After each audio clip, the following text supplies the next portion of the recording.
Hello and welcome back to another video. So over the last couple of videos I've been talking about design process and why that is so important to incorporate into your approach when doing design work. Now, one of the most important things you can prepare for before a project is getting a design brief.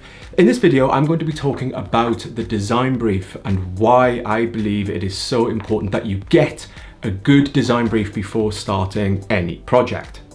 Now, over the years, I've worked for so many different types of companies. I've worked for big companies, I've worked for small companies. Some companies have given me really good design briefs, where other companies have had no design briefs at all. Now, there are steps I recommend you take if you are not given a design brief at the start of a project. Now, I'll talk a little bit about that later in the video. But before I get into that, I just want to talk about the design brief and why I believe it's really important that you get a good design brief before you start any project. So, like I was talking about in the previous videos, design process is really important, and that all begins with the design brief. Now, the design brief is really good and really important for many reasons. So let's just talk about a few reasons why the design brief is really important. So the first one is that it gives you clear context for your project. So whatever project you do, you really need to understand exactly what it is you are designing for. And a design brief should give you a good introduction to the project and what you are designing for. Now, the next good reason why you should have a design brief is that a design brief should answer all the key questions. Now, when we start a design project, it's a problem and we need to solve that problem with a creative solution. And naturally, we're going to have lots of questions about that.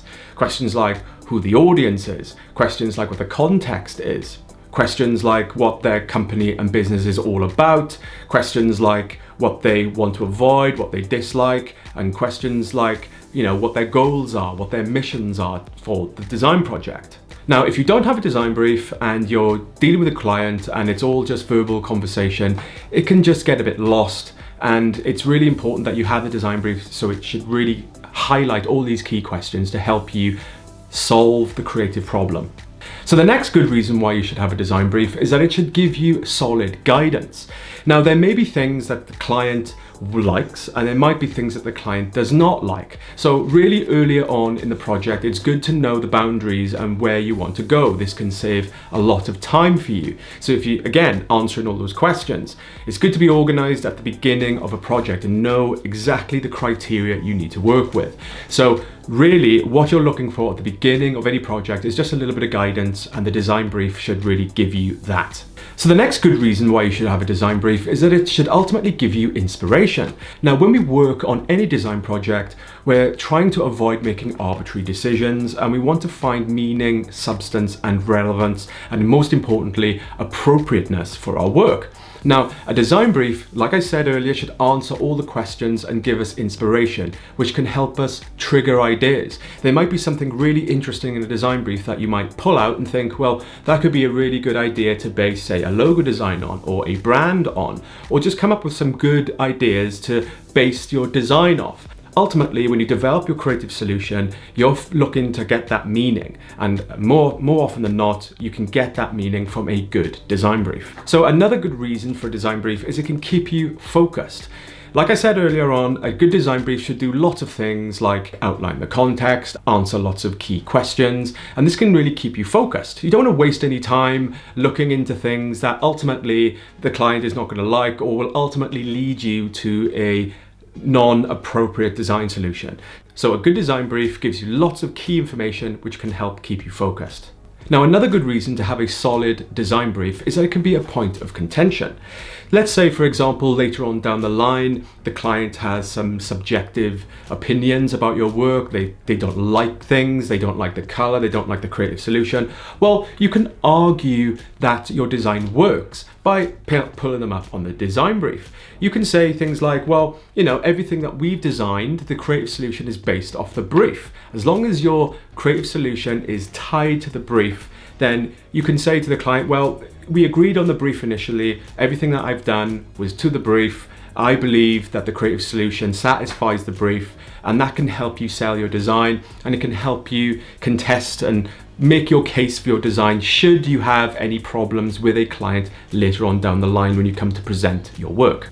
So those are a couple of good reasons why you should really get a good design brief. Before I start any project, no matter what I do, I always make sure I get a good design brief. I won't do anything, I won't work on any project unless I've got a good design brief.